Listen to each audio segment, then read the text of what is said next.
Welcome to biblical tax. தாவீது கோலியாத் இந்த கதையை நம்ம நிறைய டைம் கேட்டிருப்போம். எல்லாருக்குமே இந்த கதை தெரிஞ்சிருக்கும்.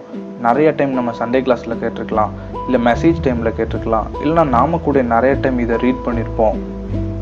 பட் நாம் இன்னைக்கு இந்த தாவீது கோலியாத் சம்பவத்தை கொஞ்சம் டீட்டெயிலாக பார்க்க போகிறோம்.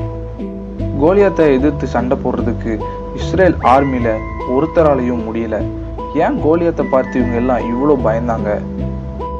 ரெண்டாவது விஷயம், கோலியாத் கூட சண்டை போட்டு தோத்துட்டோம் அப்படின்னா இஸ்ரவேல் தேசத்தில் உள்ள சேனை பெலிஸ்தியர்களுக்கு அடிமையாயிரும் அப்படிங்கிற விஷயம் தெரிஞ்சிருந்தோம் எப்படி சவுல் ஒரு சிறுவனான தாவீதை போருக்கு அனுப்பினாரு.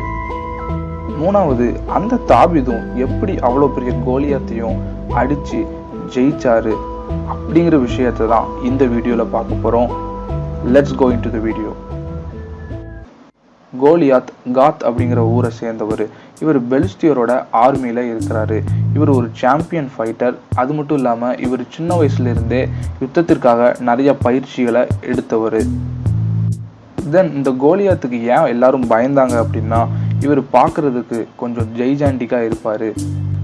இவருடைய உயரம் 6 முழம் 1 ஜான், அதாவது 9 அடிக்கும் மேலே இருந்திருக்கிறாரு. அப்போ எவ்வளோ உயரமாக இருந்திருப்பாரு அப்படின்னு யோசிச்சு பாருங்க. தென் இவர் வெண்கலத்தால் செய்யப்பட்ட தலை சீரா ஒன்று போட்டிருக்கிறாரு. தென் வெண்கலத்தால் செய்யப்பட்ட ஒரு போர் கவசம் ஒன்று போட்டிருக்கிறாரு. இந்த போர் கவசத்தோட வெயிட் எவ்வளோ அப்படின்னா 5000 சேக்கல் அப்படின்னு போட்டிருக்கு. ஒரு சேக்கல் 11 கிராம். அப்போ 57.5 கிலோல உள்ள ஒரு போர்க்கவசத்தை போட்டுட்டு அவர் ஈஸியாக நடக்கிறாரு அப்படின்னா அவர் எவ்வளோ ஒரு பலசாலியாக இருந்திருக்கணும். அப்புறம் வெண்கலத்தால் செய்யப்பட்ட கவசத்தை கால்களில் மாட்டிருக்கிறாரு. தென் தோளின் மேலே வெண்கலத்தான கேடயம், அதுபோக ஒரு ஈட்டியும் வச்சிருக்கிறாரு. அந்த ஈட்டியோட பிளேடு வெயிட் எவ்வளோ அப்படின்னா 600 சேக்கல், அதாவது கிட்டத்தட்ட 7 கிலோ கிட்ட இருக்கு. இப்படி அஃபெண்ட் பண்ணுறதுக்கும் டிஃபெண்ட் பண்ணுறதுக்கும் வெயிட்டான நிறைய வெப்பன்ஸை வச்சுக்கிட்டு 1-to-1 ஃபைட்டுக்கு ஒரு ஜெயண்ட் கூப்பிட்டதுனால தான் இஸ்ரவேல் தேசத்தில் உள்ள ஆர்மியில் உள்ள அவ்வளோ பேரும் பயந்தாங்க. சவுலால் கூட சண்டைக்கு போக முடியல. ஏன் சவுல் அப்படின்னு சொல்கிறேன்னா, பெலிஸ்தியர் படையில் கோலியாத் எவ்வளோ உயரமாக இருக்கிறாரோ இஸ்ரவேல் தேசத்தில் சவுல் தான் ஹைட்டான ஒரு ஆள். அது மட்டும் இல்லாமல் நிறையா போருக்கு போன அனுபவங்களும் அவருக்கு இருக்குது. இன்னும் சொல்லணும்னா தாவீதோட முதல் 3 சகோதரர்களும் சவுலோட ஆர்மியில் தான் இருக்கிறாங்க. ஆனால் கோலியாத்தை எதிர்க்கிறதுக்கு யாருக்குமே தைரியம் இல்லை. இந்த சூழ்நிலையில் திடீர்னு ஆடு மேய்க்கிற ஒரு பையன் வராரு. இவர் நான் கோலியாத் கிட்ட சண்டை போடுறேன் அப்படின்னு சொன்ன உடனே எதை நம்பி இந்த தாவீதை சண்டைக்கு அனுப்புனாங்க? தாவீதால ஜெயிக்க முடியும் அப்படின்னு எப்படி நம்புனாங்க அப்படின்னா, தாவீது திடீர்னு வந்த ஒரு நபர் அல்ல. ஏற்கனவே சவுலுக்கு பழக்கப்பட்ட ஒரு நபர் தான் தாவீது. எப்படின்னா 16வது அதிகாரத்தில் தேவனால் விடப்பட்ட ஒரு பொல்லாத ஆவி சவுலை கலங்க பண்ணி கொண்டே இருக்கும். அந்த நேரத்தில் சவுலோட வேலைக்காரர் இப்படியாக சொல்கிறாரு, சுரமண்டலம் வாசிக்கிற தேறினவனாகிய ஒருத்தனை நாங்கள் கொண்டு வந்தா அவன் வாசிக்கும் பொழுது உங்களுக்கு சுகமாகும் அப்படிங்கிற மாதிரி சொல்கிறாரு. அதனால் சவுலும் சரி நீங்கள் கொண்டு வாங்க அப்படின்னு சொல்லும்போது, பெத்லகேம் அப்படிங்கிற ஒரு ஊரில் ஈசாயின் குமாரன் ஒருவன் இருக்கிறான். அவனை நான் பார்த்துருக்கிறேன். அவன் வாசிப்பதில் தேறினவன், அவன் சுரமண்டலம் வாசிப்பதில் அவன் தேறினவன் அப்படின்னு ராஜா கிட்ட அந்த வேலைக்காரன் சொல்கிறான். அதோட மாத்திரம் அவன் நிறுத்தாமல், அவன் ஒரு பராக்கிரமசாலி, யுத்த வீரன், காரிய சமர்த்தன், சௌந்தரியம் உள்ளவன், கர்த்தர் அவனோடு கூட இருக்கிறார் அப்படின்னு தாவீதை பற்றி ராஜாவின் அரண்மனையில் உள்ள ஒரு வேலைக்காரன் சொல்கிறான்.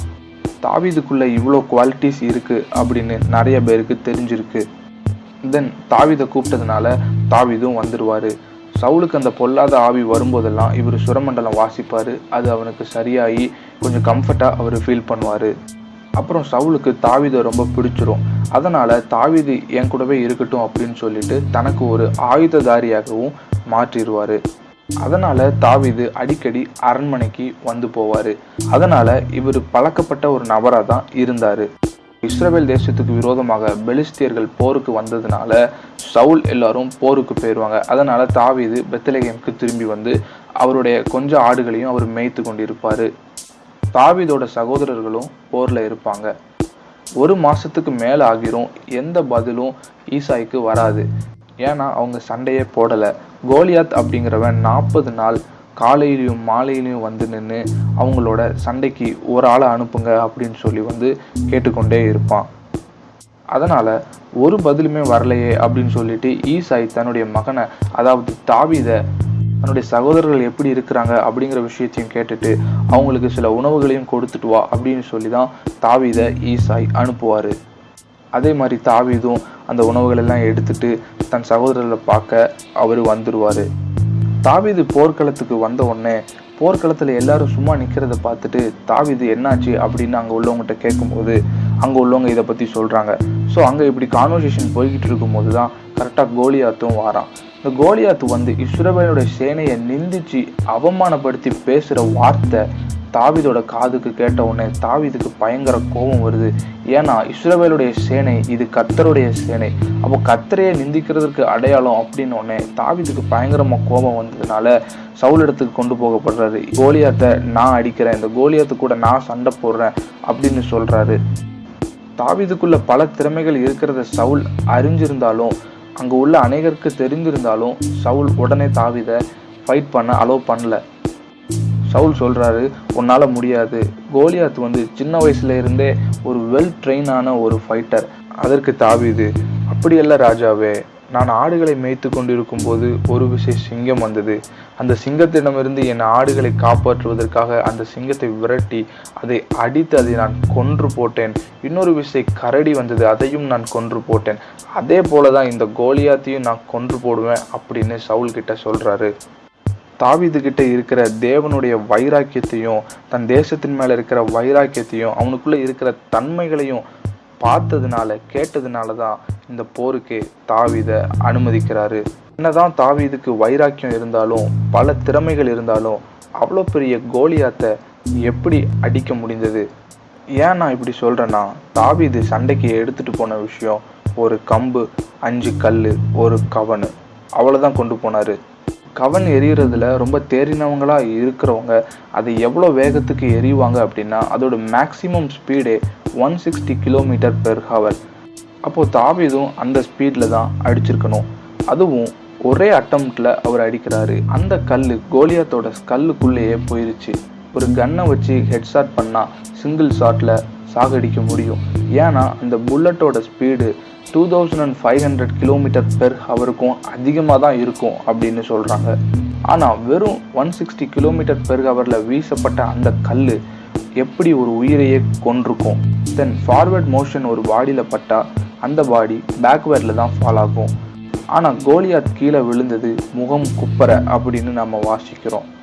அப்போ தாவீது எப்படி ஜெயிச்சாரு, எப்படி அடித்தாரு அப்படின்னா, கோலியாத் சொல்கிறான், நான் என்னுடைய பட்டயத்தாலையும் என்னுடைய ஈட்டியாலையும் உன்னை நான் கொன்று போடுவேன் அப்படின்னு சொல்லும்போது தாவீது பதில் சொல்கிறாரு, நான் என்னுடைய கவன்னாலையும் என்னுடைய கல்னாலையும் நான் உன்னை கொல்லுவேன்னு சொல்லாமல் அதுக்கு பதிலாக கர்த்தர் பட்டயத்தினாலும் ஈட்டியினாலும் ரட்சிக்கிறவர் அல்ல, யுத்தம் கர்த்தருடையது, அவர் உங்களை எங்கள் கையில் ஒப்பு கொடுப்பார் அப்படின்னு சொல்கிறாரு. இந்த சம்பவத்தில் பிடிச்ச விஷயமே தாவீது சொல்கிற இந்த வார்த்தை தான், யுத்தம் கர்த்தருடையது. யுத்தம் கர்த்தருடையது அப்படின்னு சொன்ன உடனே கர்த்தர் இந்த இடத்துல கண்டிப்பாக வந்திருப்பார். தாவீதுக்கு எதனால் தைரியம் வந்துச்சு அப்படின்னா, தாவீது கோலியாத்தை பார்க்கல, தாவீது கோலியாத்தோட உயரத்தை பார்க்கல, கோலியாத் எவ்வளோ பெரியவன்கிறத பார்க்கல, அதை விட சேனைகளின் தேவனாய கர்த்தர் எவ்வளோ பெரியவர் அப்படிங்கிற விஷயத்த பார்த்ததுனால தாவீது தைரியமாக சண்டைக்கு வராரு. யுத்தம் கர்த்தருடையதுன்னு சொன்னதுனால கர்த்தர் அந்த யுத்தத்தை பார்த்துக்கிட்டாரு. கோலியாத்தை தாவீதின் காலில் விழ வைக்கிறாரு. கோலியாத் மரித்த உடனே தாவீது கோலியாத்துடைய பட்டயத்தை வைத்து கோலியாத்துடைய தலையை துண்டாக வெட்டுகிறார்.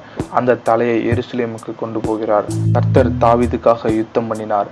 கர்த்தர் தாவீதோட இருந்தார். உங்களுடைய லைஃப்லையும் நிறைய கோலியாத் இருக்கலாம். கோலியாத்த மாதிரி நிறைய பிரச்சனைகள் இருக்கலாம். கவலை, போராட்டம், டிப்ரெஷன் அப்படின்னு நிறைய விஷயங்கள் இருக்கலாம். சில காரியங்கள் எல்லாம் யோசிக்கும் போது இதை நான் ஓவர் கம் பண்ணிடுவேனா, இதை நான் ஜெயிச்சிருவேனா அப்படின்னு உங்களுக்குள்ளே நிறைய கொஸ்டின்ஸ் வந்திருக்கலாம். உங்களால் உங்கள் பிரச்சனைகளை ஜெயிக்க முடியாமல் போகலாம். உங்களால் உங்கள் பிரச்சனைகளை மேற்கொள்ள முடியாமல் போகலாம். கோலியாத் எவ்வளோ பெரியவன் அப்படிங்கிறத பார்க்கறதுக்கு பதிலாக கர்த்தர் எவ்வளவு பெரியவர் அப்படிங்கிறத பார்த்ததுனால ஜெயிக்க முடிஞ்சிச்சு. அதே போல் நம்முடைய வாழ்க்கையிலையும் நிறைய கோலியாத் இருக்கலாம். இல்லை உங்கள் ஆவிக்குரிய போராட்டமாக கூட இருக்கலாம். இந்த காரியத்தை எப்படியாவது மேற்கொண்டுடலாமா, ஜெயித்தரலாமா அப்படின்னு போராடி கொண்டிருக்கலாம். தாவீது பண்ண 2 விஷயம், கோலியாத் எவ்வளோ பெரியவன்கிறத பார்க்காம நம்முடைய கர்த்தர் எவ்வளவு பெரியவர் அப்படிங்கிறத பார்த்தாரு. ரெண்டாவது, யுத்தத்தை தாவீது பண்ணல, கர்த்தர்கிட்ட ஹேண்ட் ஓவர் பண்ணிட்டாரு. ஸோ அதே போல் உங்கள் பிரச்சனை எவ்வளோ பெருசு, உங்கள் எதிரி எவ்வளோ பெருசு அப்படிங்கிறத பார்க்காம எதிரியை காட்டிலும் உங்கள் எதிர்ப்புகளை காட்டிலும் கர்த்தர் பெரியவர் அப்படிங்கிறத நீங்கள் மறந்து போயிடாதீங்க. கர்த்தர் உங்களுக்காக யுத்தம் பண்ணுவார், நீங்கள் சும்மா இருப்பீர்கள். தேவன் நம்முடைய பட்சத்தில் இருந்தால் நமக்கு விரோதமாய் நிற்பவன் யார்? கர்த்தர் மேல் உங்கள் பாரத்தை வைத்து விடுங்கள், அவர் உங்களை ஆதரிப்பார். அவர் உங்களை விசாரிக்கிறவரானபடியால் உங்கள் கவலைகளை எல்லாம் அவர் மேல் வைத்து விடுங்கள். கர்த்தர் உங்களோடு இருந்தால், கர்த்தர் உங்களுக்காக யுத்தம் செய்ய நீங்கள் அனுமதித்தால் உங்கள் வாழ்க்கையில் உள்ள கோலியாத் வீழ்வதும் அதிக நிச்சயம். இந்த வீடியோ உங்களுக்கு யூஸ்ஃபுல்லாக இருந்திருக்கும் அப்படின்னு நான் நம்புகிறேன். நெக்ஸ்ட் வீடியோவில் நான் வேறு ஒரு டாப்பிக்கோடு உங்ககிட்ட பேசுகிறேன். Until then, bye. God bless you.